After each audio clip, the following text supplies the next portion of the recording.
The iron chains around her wrists weighed less than the stares of the men bidding on her life.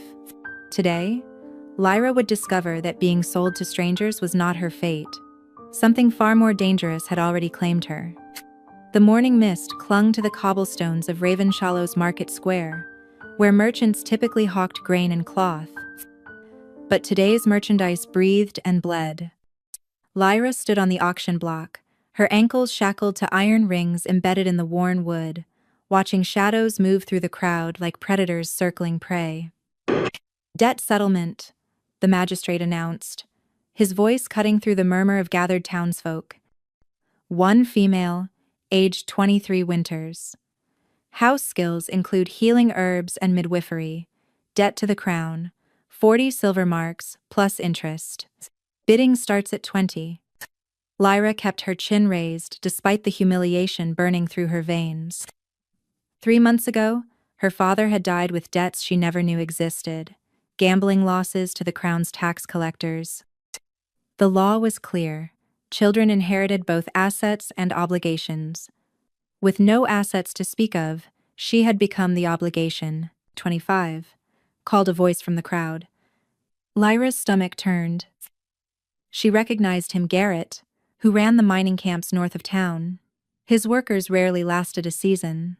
30, another voice chimed in.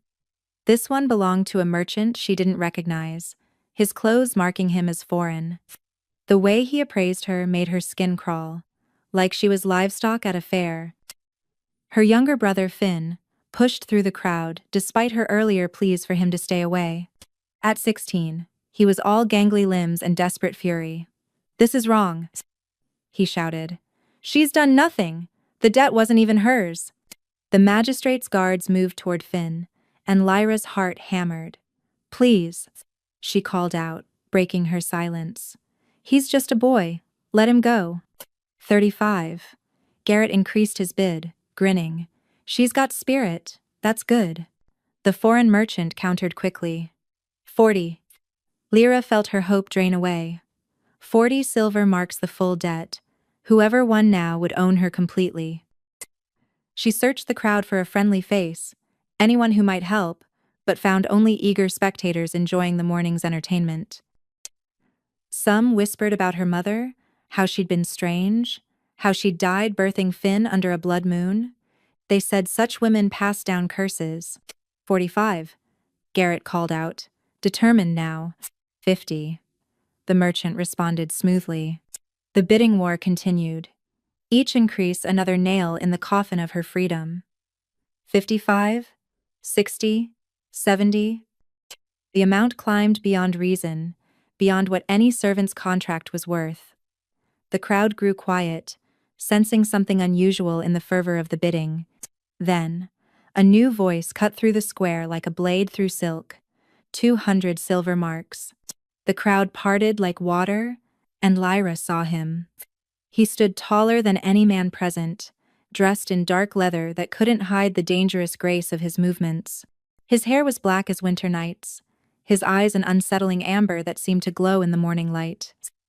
But it was his presence that made everyone step back, something primitive and predatory that made civilized people remember they were once prey animals. 200? The magistrate's voice cracked. "Sir, that's insufficient?" The stranger stepped forward, and Lyra noticed how even the guards shifted nervously. 300 then. The impossible sum hung in the air like thunder before lightning. 300 silver marks, enough to buy a small estate, enough to feed a family for years.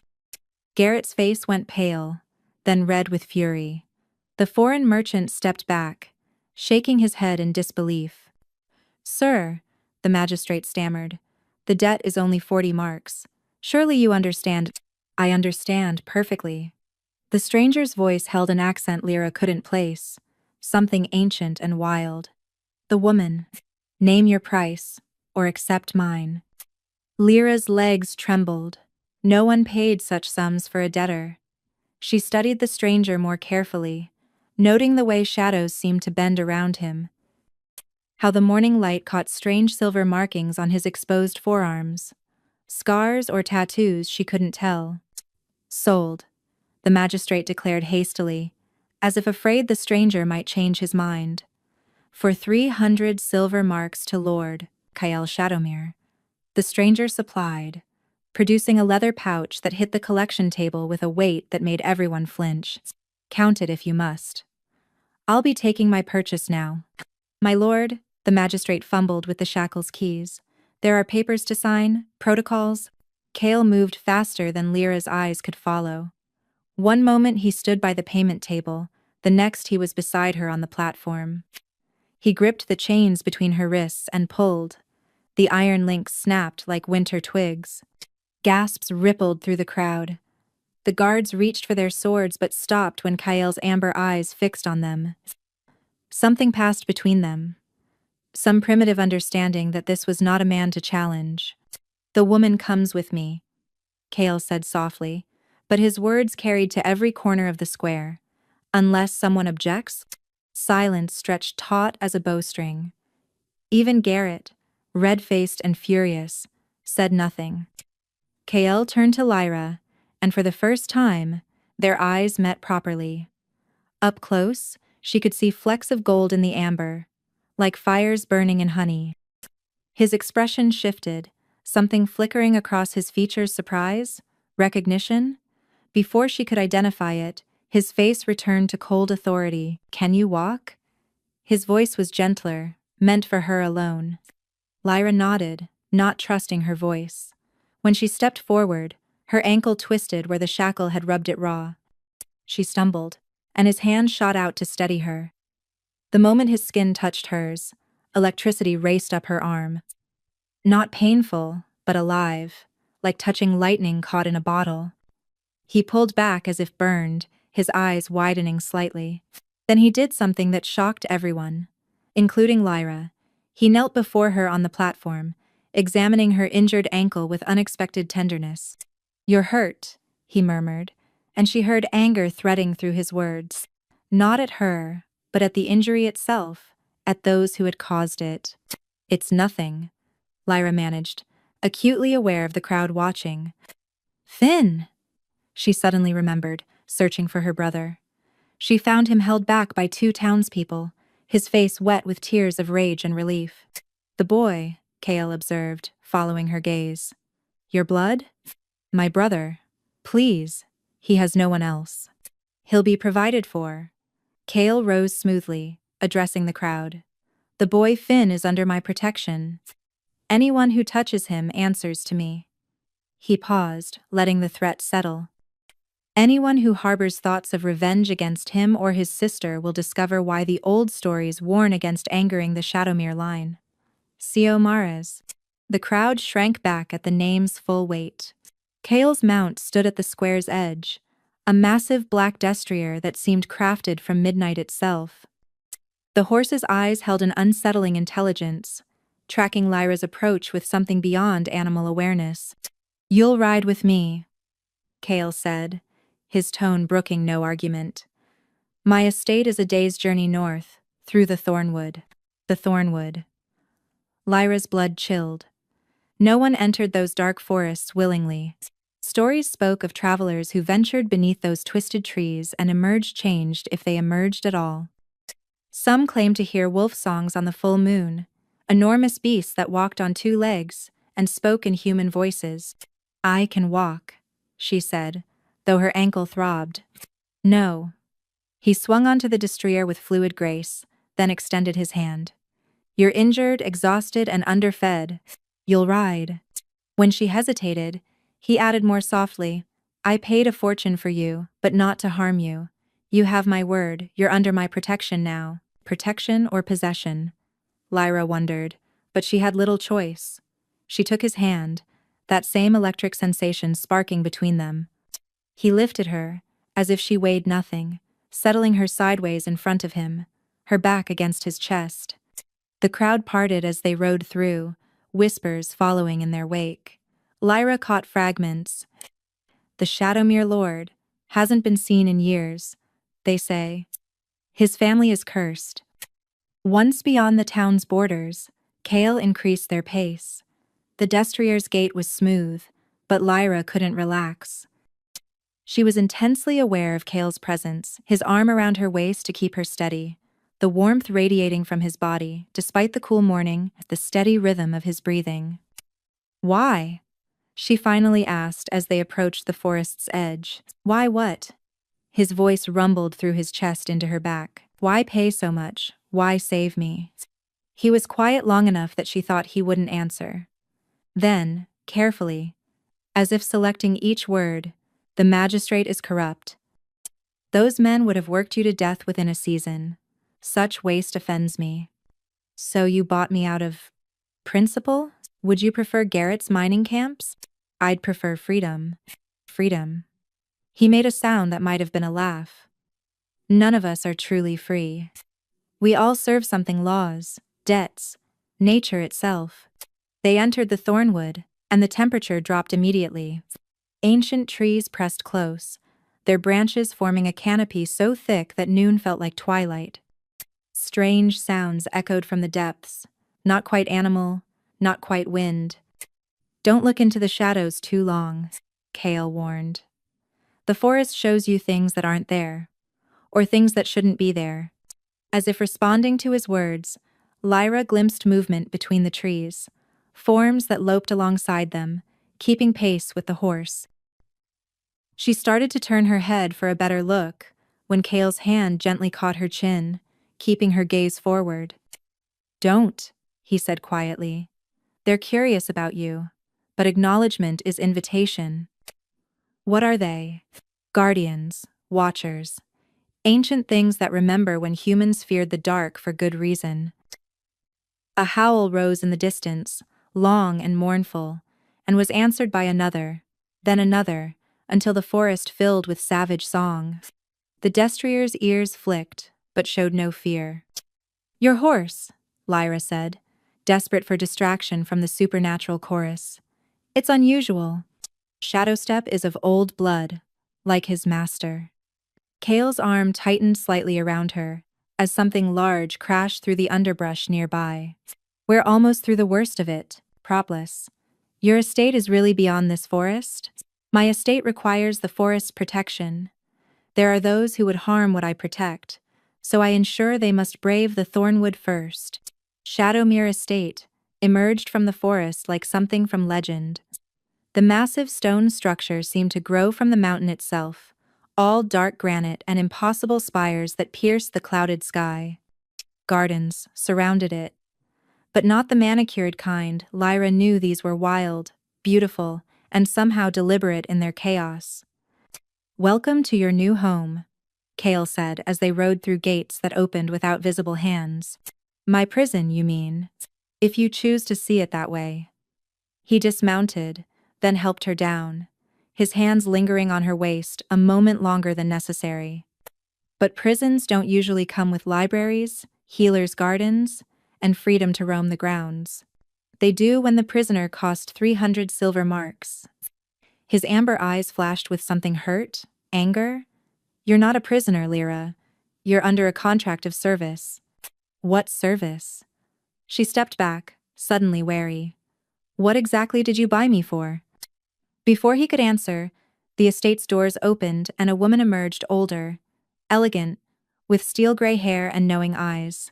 She looked between them with an expression of profound relief mixed with concern. "Kael," she said, "you found her." "Found?" Lyra looked between them. "You were looking for me specifically?" Kael shot the woman a warning look. "Lyra, this is Miren, my estate's keeper. She'll show you to your quarters and explain your duties." "My lord." Miren curtsied slightly, though her eyes never left Lyra. "The room is prepared, as you requested. The healing supplies have been laid out." "Healing supplies?" Lyra's professional instincts stirred. "Someone's injured?" "You are," Kael said. "Your ankle needs proper tending. You're also malnourished and exhausted. Miren will see you're fed and rested. And then? And then? Then we discuss why you're here." He turned to leave, paused. "The full moon is in 3 nights.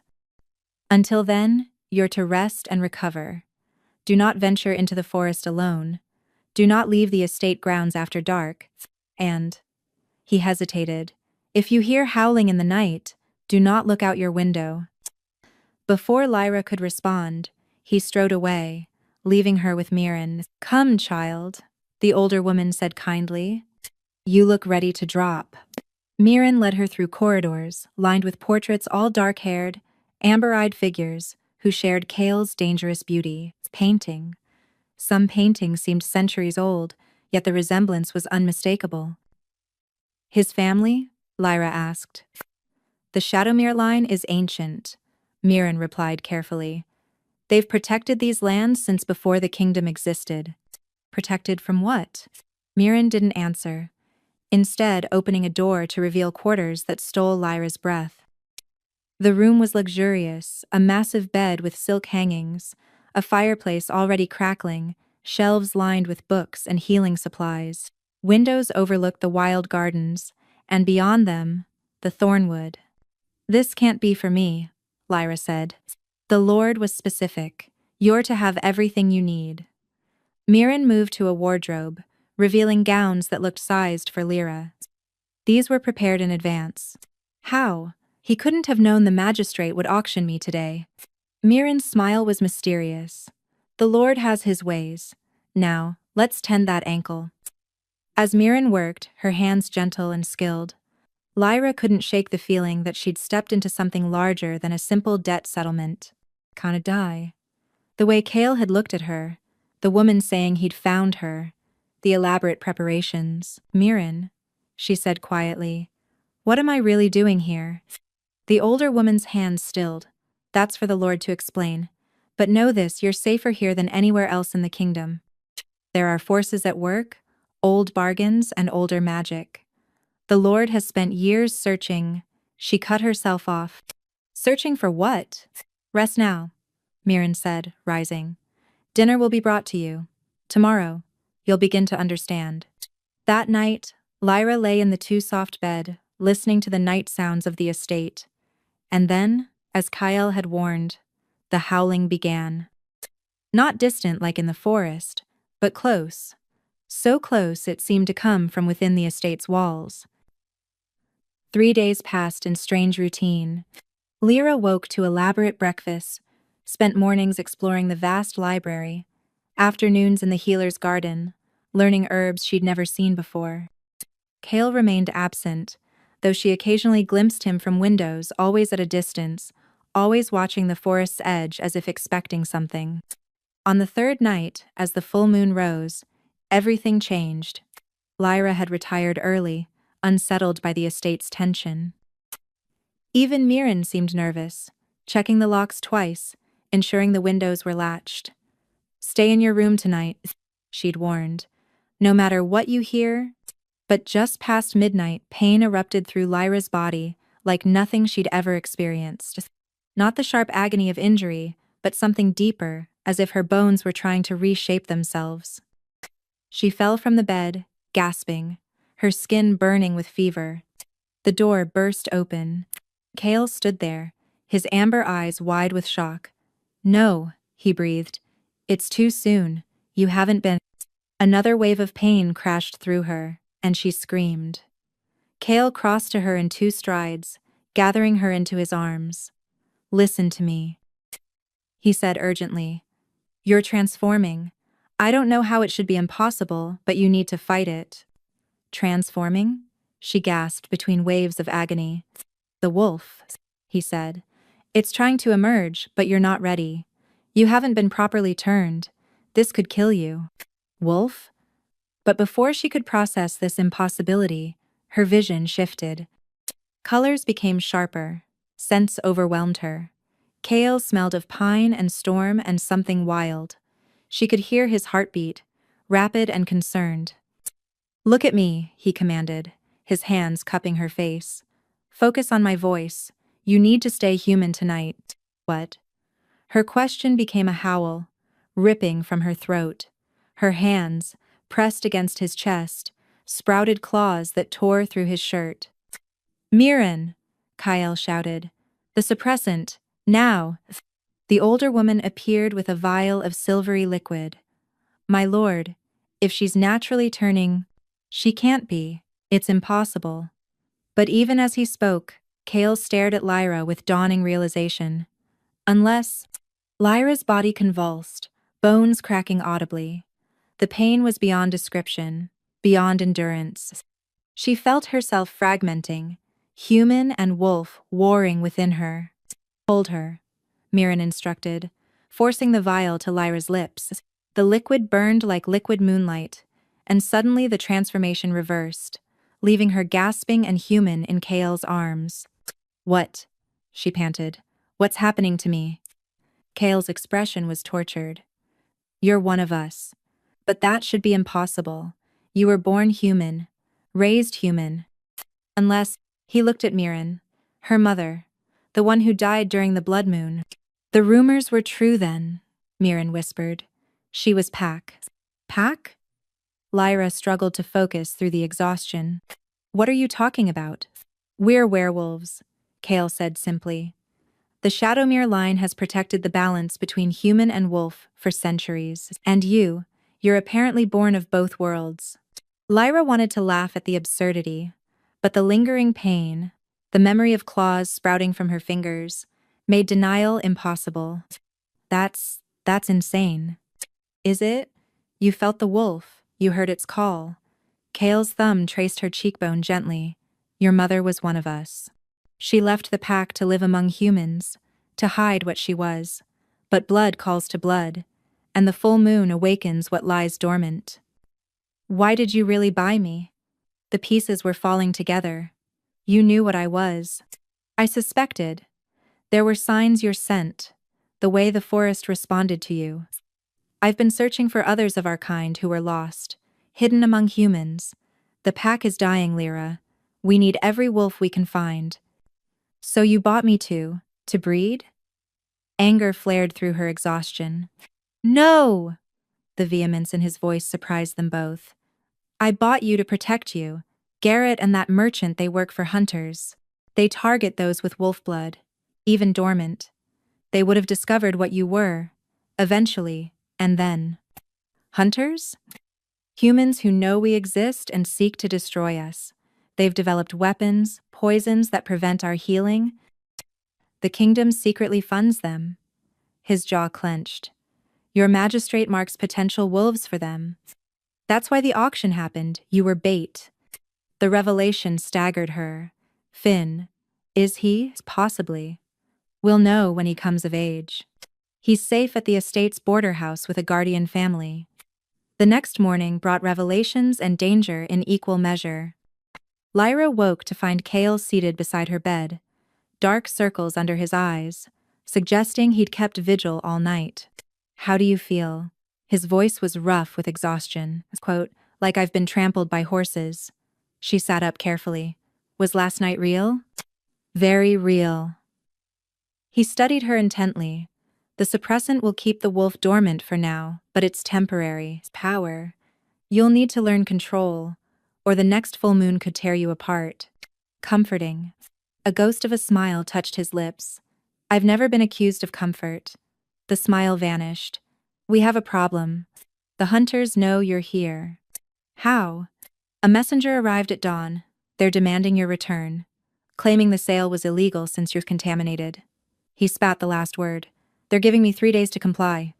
Or they'll storm the estate with silver weapons and holy fire." He stood, pacing. "They've done it before. Entire packs slaughtered. Then return me." The words hurt to say, but Lyra couldn't bear the thought of others dying for her. Kael whirled on her, eyes flashing gold. "Never." The word came out as a growl. "You're pack now. We don't abandon our own." "I'm not pack. I'm just a woman who apparently has wolf blood." "You're more than that." He moved closer, and that electric sensation sparked between them again. "The moment I scented you in that square, I knew. My wolf knew." "Knew what?" He seemed to struggle with the words. "There are bonds among our kind. Recognition between wolves that transcends human understanding. You're not just pack, Lyra. You're..." A knock interrupted him. "My lord." Miren's voice was urgent. "We have a situation." They found chaos in the main hall. A young man lay on the floor, his body convulsing, black veins spreading from a wound on his shoulder. Lyra recognized the symptoms immediately: poison, but unlike any she'd known. Silver-thorn poison, Miren explained. The hunter's newest weapon. It prevents our healing, causes the wolf to turn on itself. He's dying, another pack member said, just like the others. Others? Lyra knelt beside the injured man, her healer's instincts overriding everything else. 5 pack members in the last month, Kael said grimly. The hunters are getting bolder. Lyra examined the wound, noting the strange crystalline formations around the entry point. Something about it seemed familiar. I need my supplies from the healing garden. And, she hesitated, I need moonstone extract. That's lethal to wolves, Miren protested. In large doses, yes, but in tiny amounts, combined with wolfsbane and silver nitrate, it might neutralize the poison by tricking it into attacking itself instead of the host. Lyra met Kael's eyes. Trust me. He nodded once. Get her everything she needs. For the next hour, Lyra worked with intense focus, mixing compounds that shouldn't work together, following instincts she didn't fully understand. The pack gathered to watch, murmuring doubtfully. This is impossible, someone said. No one has ever cured silver-thorn poisoning. She's not just anyone, Kael said quietly, his faith in her absolute. When Lyra finally administered the antidote, the results were immediate. The black veins began receding. The man's breathing steadied, and his wounds started closing with werewolf healing speed. How? Miren breathed. How did you know? I don't know, Lyra admitted. It was like something inside me recognized the poison's nature and knew how to counter it. Your mother, Kael said suddenly. She was our pack's healer before she left.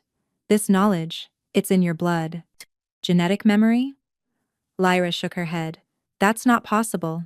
Neither is a dormant wolf awakening without being bitten, yet here you are. Kael took her hands, ignoring the gathered pack. You're the answer we've been searching for. A healer who can cure what the hunters create. Plus, the hunters won't stand for this, Miren warned. If they learn she can neutralize their weapons, Peacel, then we'll be ready for them. Kael's expression turned predatory. Send word to the hunters, tell them they can come for her if they dare. But they should know the pack has a new healer, one whose bite might be worse than her bark. Despite everything, Lyra laughed at the terrible joke. When she looked up, she found the entire pack staring at her with something approaching awe. She'd saved one of their own, proved herself valuable beyond measure. Welcome to the pack, someone said, and others echoed it. The attack came 2 nights later, sooner than expected. Lyra woke to the sound of shattering glass and inhuman howls. The estate was under siege.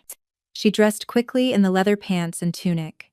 Miren had provided proper pack attire and rushed toward the sounds of battle. The main courtyard was chaos. Hunters in black armor wielded silver weapons and threw vials of liquid fire. Pack members in wolf form fought savagely, but several already lay wounded. Kael stood at the center in human form, wielding twin blades with lethal grace. His movements were hypnotic, deadly, and beautiful, but he was outnumbered. Without thinking, Lyra grabbed a medical kit and ran into the fray. A hunter turned toward her, raising a silver-tipped crossbow. Time seemed to slow. She could see his fingers squeezing the trigger, could calculate the arrow's trajectory toward her heart. Then Kael was there, taking the arrow meant for her. It pierced his shoulder, and he roared in pain as the silver poison began spreading immediately. No, Lyra caught him as he staggered. The poison was moving faster than before, more virulent. They've improved the formula. Get to safety, Kael gasped, his body already beginning to convulse. Not a chance. She dragged him behind an overturned table, her hands already working to extract the arrow. The wound was worse than anything she'd treated. The poison eating through tissue like acid. Around them, the battle raged, but all Lyra could focus on was Kael. She worked frantically, mixing antidotes from the supplies in her kit, but nothing was working. The black veins were spreading across his chest, toward his heart. "Lyra," he whispered, his amber eyes flickering. "Let me go. Save yourself." "Shut up." Tears burned her eyes as she worked. "I won't lose you." "Why?" His hand found hers, weak but warm. "Why do you care?" The answer came without thought. "Because you're mine." The words triggered something primal. Suddenly, Lyra could feel Kael's heartbeat, as if it were her own, could sense the poison, like a living thing inside him. And more, she could feel the solution, not in her mind, but in her very soul. Without hesitation, she bit her own wrist, drawing blood, and pressed it to his lips. "Drink." His eyes widened in shock, but the wolf in him responded instinctively. As her blood entered his system, she felt their connection explode into existence, a bond that transcended physical, something ancient and unbreakable. The poison recoiled from their combined essence. Lyra's dormant wolf rose to meet Kael's, and together they burned the toxin away. But the effort cost her. She felt her strength draining, her life force pouring into him. "Lyra, stop." Kael tried to pull away, but she held him firm. "Trust me." She pressed closer, and in that moment of connection, she saw into his memories, centuries of loneliness, the burden of leadership, and underneath it all, a desperate longing for exactly what they were sharing now. The poison finally broke, fleeing Kael's system entirely. He surged to his feet, fully healed and radiating power. His eyes were pure gold now, his wolf fully present. When he looked at Lyra, swaying from blood loss, something possessive and protective blazed in his expression. "You bonded us," he said, wonder and worry warring in his voice. "Do you understand what you've done? Saved your life? Tied our souls together. Among our kind, blood sharing creates an unbreakable mate bond. We're connected now, forever." Before Lyra could respond, a hunter's blade swept toward her. Kael moved impossibly fast, his partial transformation instantaneous. One moment he was human, the next something in between, claws extended, fangs bared, moving with supernatural speed. The hunter didn't stand a chance. "Anyone who touches her dies." Kael's voice was barely human, carrying across the battlefield with alpha authority. The remaining hunters faltered. They'd come expecting to fight wolves. They hadn't expected to face a fully bonded alpha pair, something that hadn't existed in generations. "Retreat," their leader called. But Kael was already moving, Lyra forgotten in his protective rage. "Stop him." Miren appeared beside Lyra, supporting her weakening form. "He'll slaughter them all and bring the kingdom's full wrath upon us. Only you can reach him now." Lyra understood. The bond she'd created went both ways. She could feel Kael's fury, his wolf's need to eliminate all threats to his mate, powers. But she could also feel the man underneath, struggling for control. "Kael," she called, putting all her remaining strength into the word. He froze mid-strike, turning toward her. The gold in his eyes flickered. "Come back to me," she whispered, and collapsed. Lyra drifted in and out of consciousness for 2 days. In her lucid moments, she was aware of Kael's constant presence, his hand holding hers, his voice speaking soft words in the old tongue, his distress pulsing through their new bond like a second heartbeat. When she finally woke fully, she found him asleep in a chair beside her bed, looking haggard. Dark stubble shadowed his jaw, and his clothes were rumpled as if he hadn't changed them since the battle. She tried to sit up quietly, but the moment she moved, his eyes snapped open, pure amber, alert, intense. "You're awake." Relief flooded his features. "How do you feel?" "Alive, which is surprising." She touched her wrist where she'd bitten it. The wound had healed completely, leaving only faint silver scars. "The bond. I can feel you. And I you." He moved to sit on the bed's edge, careful not to crowd her. "You nearly died. The blood loss. combined with forcing our bond before your wolf was ready. Miren said it should have killed you. But it didn't. No. His hand covered hers. You're stronger than any of us realized. But Lyra, what you did. Do you understand the implications? We're connected, permanently. More than connected. Among our kind, mate bonds are sacred. They can't be broken except by death. You'll feel what I feel, know when I'm in danger. Eventually, our wolves will sink completely. You've bound yourself to me and my pack forever. Do you regret it? She had to ask. His laugh was rough. Regret having my mate? The one my wolf recognized from the first moment? Never. His expression grew serious. But you had no choice, no time to consider. I would have courted you properly, given you time to know me, to choose freely. I did choose. Lyra squeezed his hand. Maybe not consciously, but something in me knew. When I saw you dying, nothing else mattered except saving you. My brave healer. He lifted her hand to his lips, kissing each knuckle reverently. My mate. The word sent heat through her that had nothing to do with fever. But before she could respond, Miren entered with a tea tray and a grim expression. I'm sorry to interrupt, but we have a problem. The kingdom has issued a decree. They're demanding Lyra's return, calling her a contaminated threat. If we don't comply within the week, they'll declare the entire Shadowmere line enemies of the crown. Let them come, Kael snarled. Quote, My lord, Miren said carefully. They have weapons we've never seen. The hunters who attacked were just the vanguard. Our spies report they're mobilizing the royal army, equipped with silver cannons and something called moonbane, a poison that prevents transformation entirely. Then we run, Lyra said.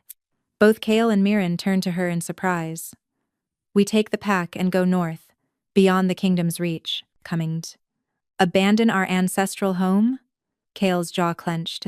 To survive? Yes. Lyra sat up straighter. I can feel it through our bond, your need to protect the pack. This isn't about territory.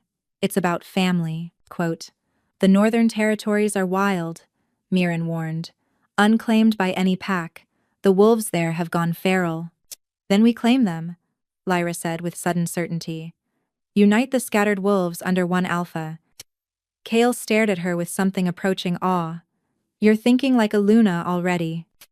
A what? The alpha's mate. The pack's heart. He cupped her face gently.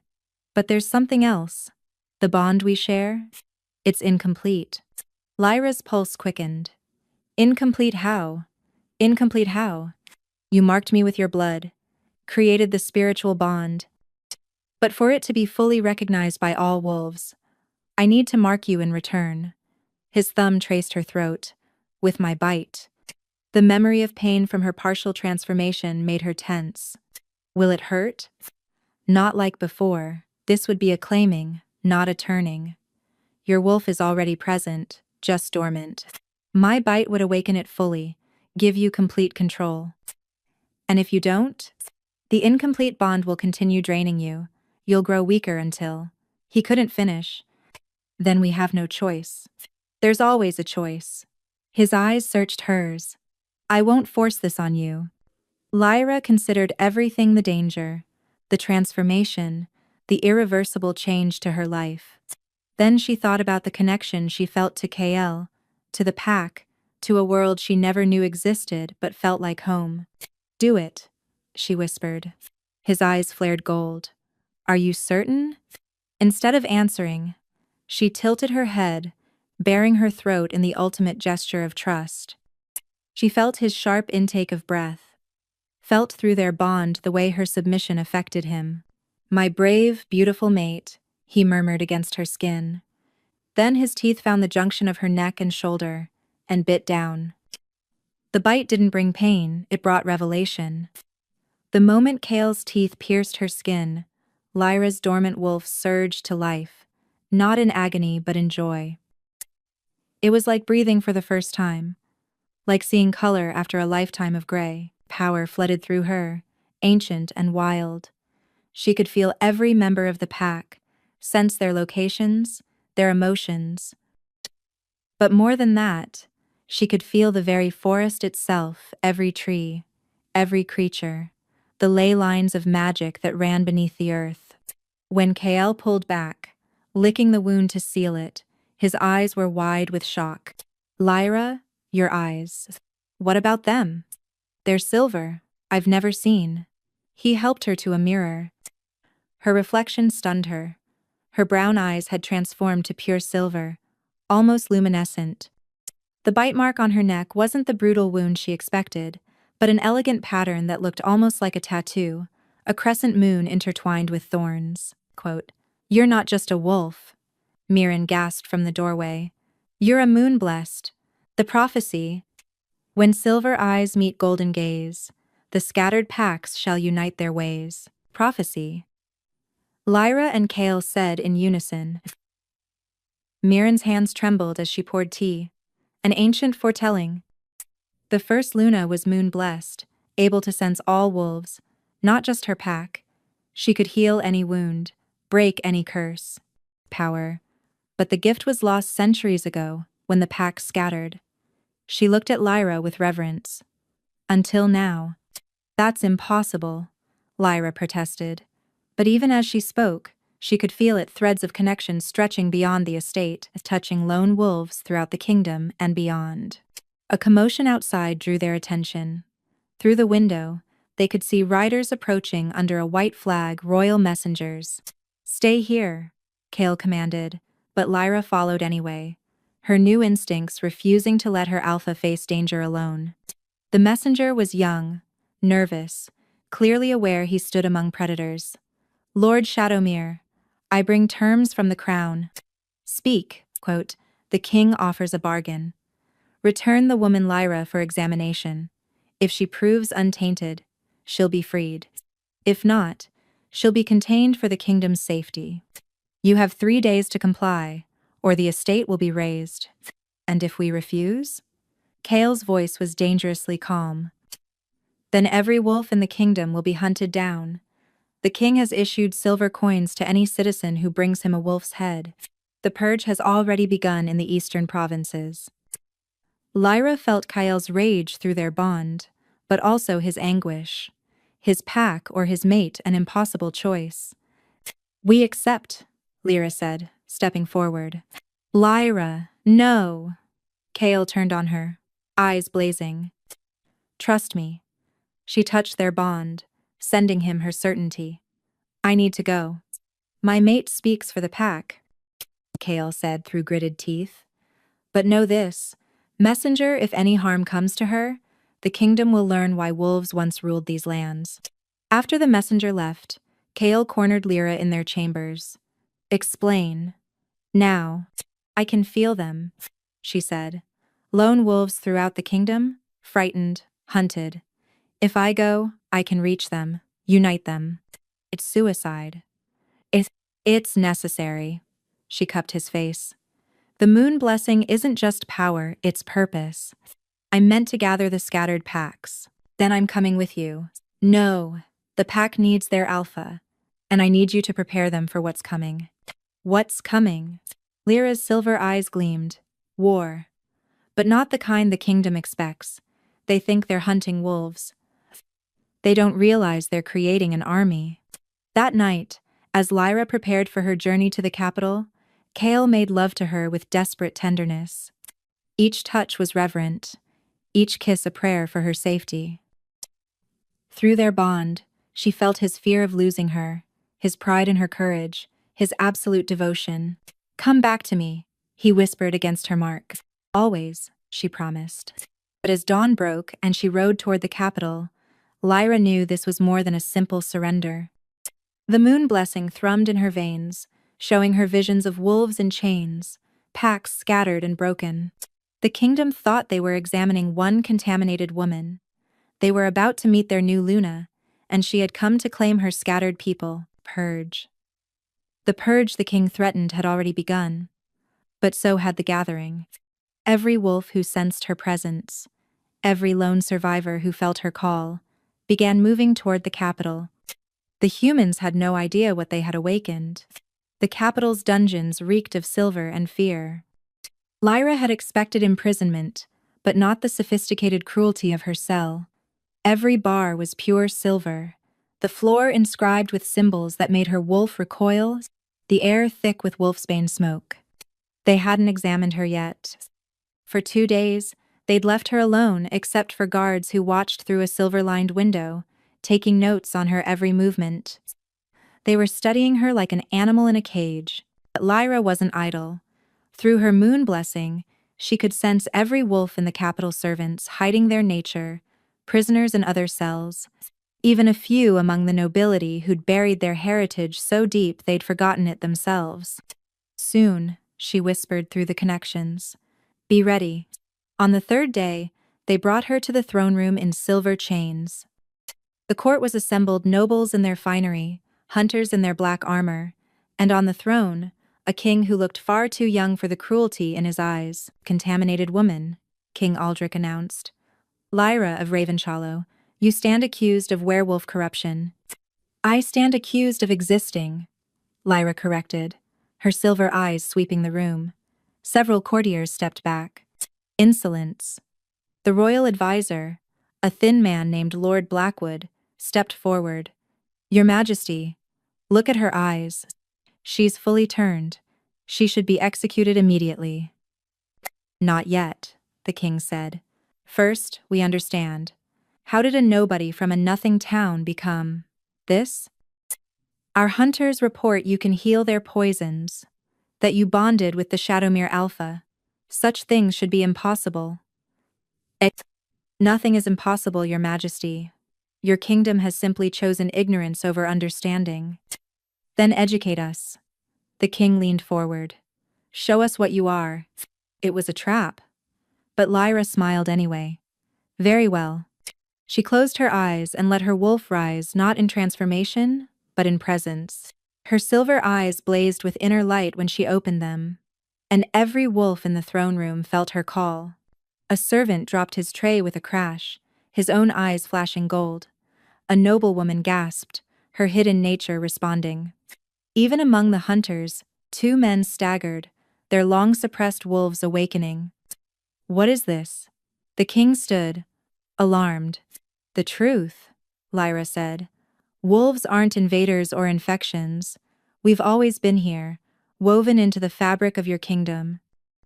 Your servants, your soldiers, even your noble houses. You're not fighting a disease, you're fighting your own people.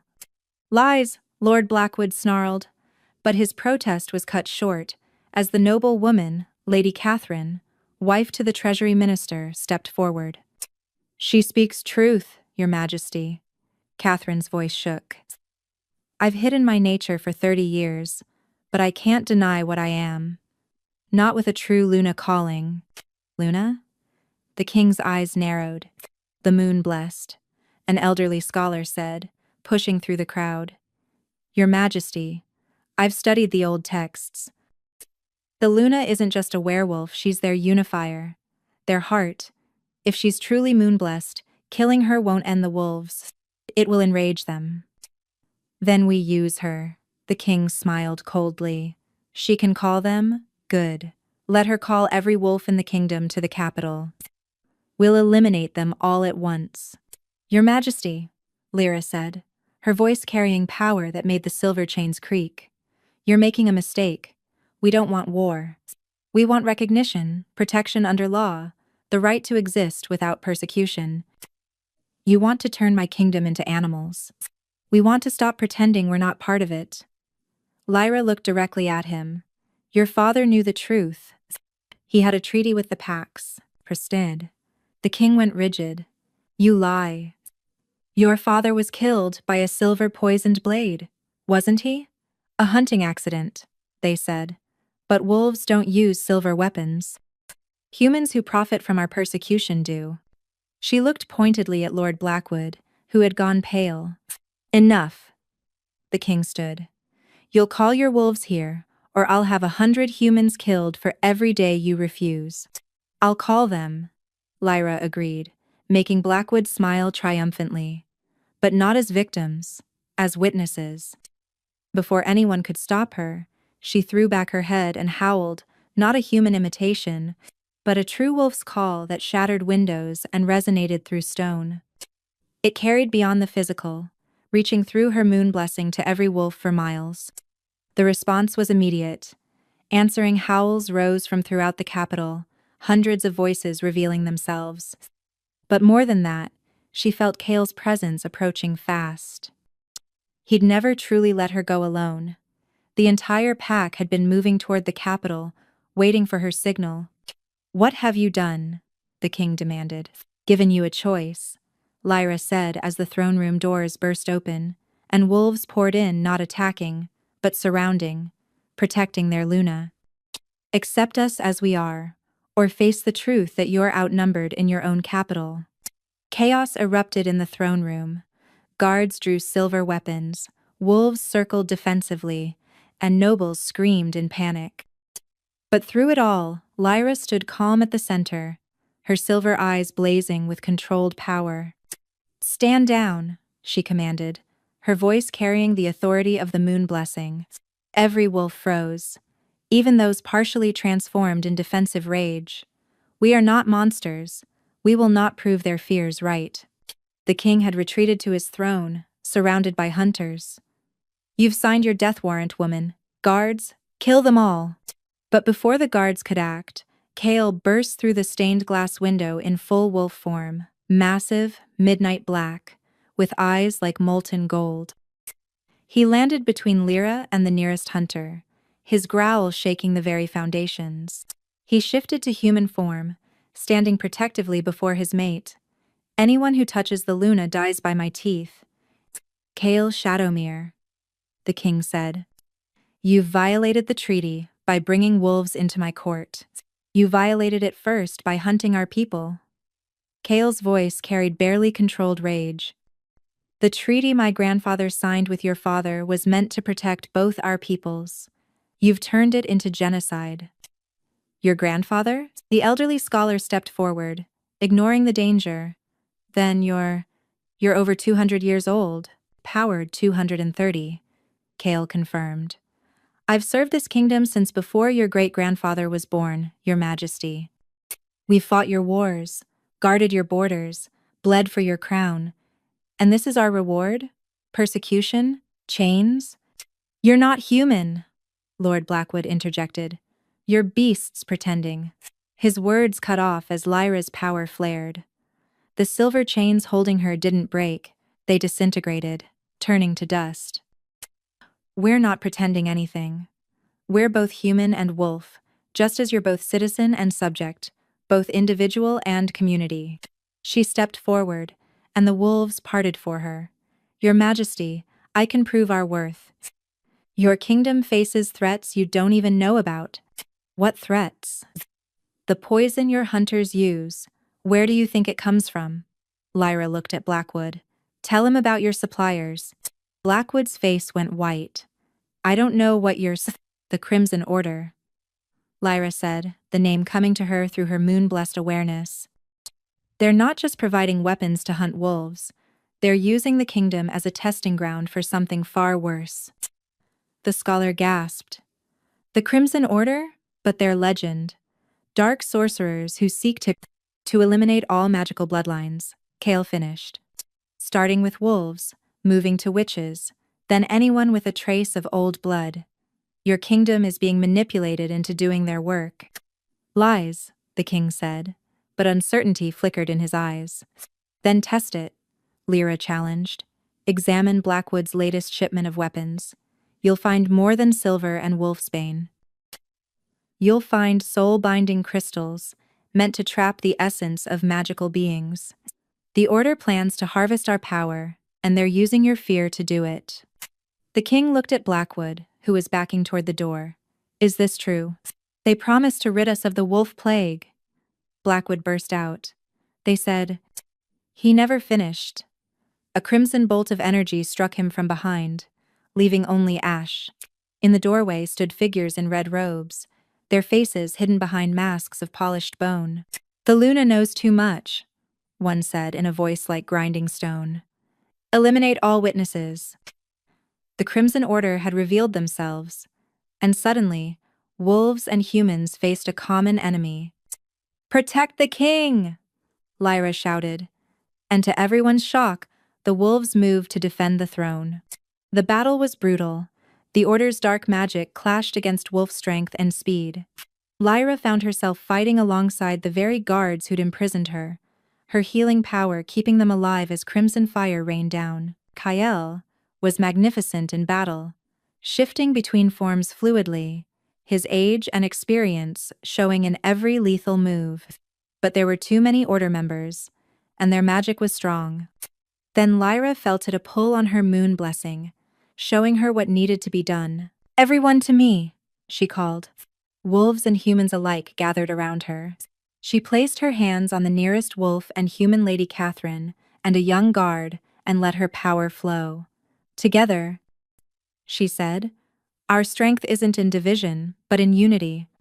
Silver light exploded from her, connecting every defender in a web of power.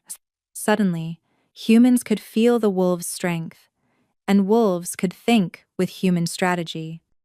They moved as one force, devastating in their coordination. The Crimson Order, faced with unified resistance they hadn't expected, began to retreat. "This isn't over," their leader hissed.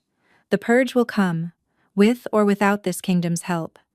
As the last Order member vanished, an exhausted silence fell over the throne room. Wolves and humans stood side by side, covered in the same battle dust, having bled for the same cause. The king descended from his throne, approaching Lyra and Kael slowly. "You saved my life. Wolves saved human lives. Tale a mention." "We saved each other," Lyra corrected. "That's what we could always do, if you'd let us." The great hall had been transformed for the ceremony. Where once silver weapons had lined the walls, now hung banners of unity, the royal crest intertwined with the wolf moon. 3 months had passed since the battle against the Crimson Order. 3 months of negotiations, revelations, and gradual acceptance. Lyra stood before the gathered crowd, no longer in chains, but in a gown of midnight blue that complemented her silver eyes. Beside her, Kael wore the formal attire of a Lord of the Realm, a title officially recognized by the crown for the first time in centuries. "By royal decree," King Aldrich announced, his voice carrying to every corner of the hall, "the Accords of Unity are hereby signed. Wolves shall be recognized as citizens of the realm, with all rights and protections thereof." The position of Luna is established as advisor to the crown on matters of magical bloodlines. The crowd, a mix of humans and revealed wolves, erupted in celebration. Lyra felt their joy through her moon blessing, a tapestry of relief and hope. "Furthermore," the king continued, "in recognition of their service against the Crimson Order, Lord Kael Shadowmere and Luna Lyra are granted the Northern Territories to establish a sanctuary where all magical bloodlines may find refuge." Kael took Lyra's hand, raising it to his lips. Through their bond, she felt his pride, his love, his vision of their future. "We did it," his thoughts whispered to hers. "We changed everything. We're just beginning," she replied through the bond. Later, in the castle gardens, where moonlight turned everything to silver, Lyra found herself surrounded by unexpected well-wishers. Lady Catherine, now openly wearing the wolfmark pin that identified revealed wolves, embraced her warmly. "You gave me the courage to stop hiding," Catherine said. "My children will grow up in a world where they don't have to choose between their natures." Even Finn had come for the ceremony, now 16, and showing signs of his own wolf heritage. "Sister," he said, still awed by her transformation. "Mother would be proud. She hid what she was to protect us, but you've made it so no one has to hide again." As the celebration continued inside, Lyra slipped away to the battlements, needing a moment of quiet. She found Kael already there, looking out over the capital, where wolves now walked freely alongside humans. "Regrets?" he asked, pulling her against him. "Never, though I sometimes wonder what would have happened if you hadn't bought me that day, Peta." "I would have found you anyway," he said with absolute certainty. The moon blessing called to my wolf from the moment you entered that square, Pi. I just didn't understand what it was telling me. That I was your mate? That you were my everything. He turned her to face him, his golden eyes intense. My mate, my Luna, my salvation? You didn't just save me from silver poison, Lyra. You saved my soul from centuries of loneliness. She kissed him then, pouring all her love through their bond.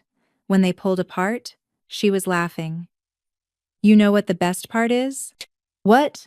Garrett's face, when he realized I was worth more than 300 silver marks after all. Kael's laughter echoed across the battlements. You're worth more than the entire kingdom, power. To you, maybe. To everyone. The kingdom just doesn't know it yet. He sobered slightly. The Crimson Order is still out there. This peace, this unity, will have to fight to keep it. Then we fight. Together.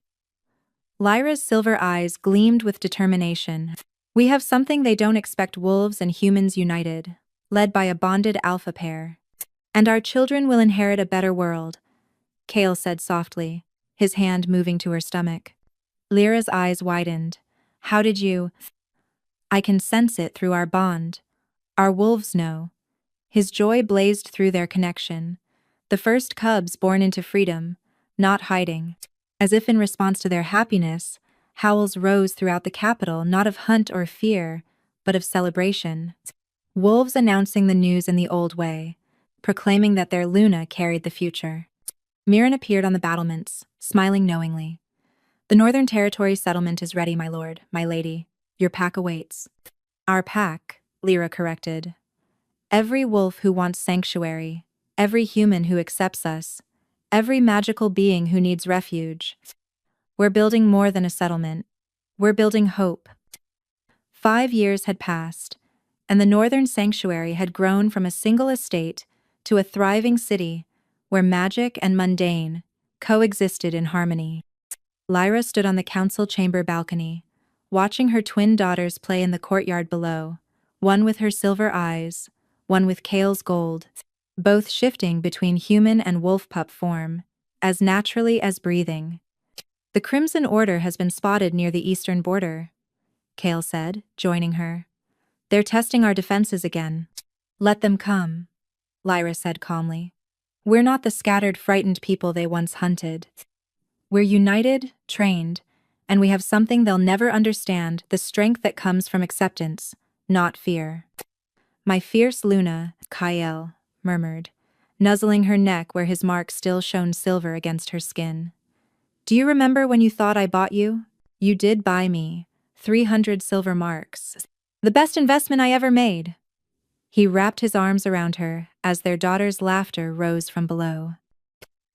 Though I think you bought me just as much with 2 silver coins worth of kindness to a dying stranger. We bought each other, Lyra decided, leaning back into his warmth, and created something priceless. As the sun set over the Northern Sanctuary, painting the sky in shades of gold and silver, wolves began their evening song, not howls of loneliness or danger, but of community, of family, of home. The woman who'd been sold to strangers had become so much more. She was Luna, healer, mother, and symbol of a new world where differences were celebrated rather than feared. And in the end, that was worth more than all the silver in the kingdom. She was sold to strangers at the auction, but the Alpha outbid them all. In saving her from servitude, he found his mate.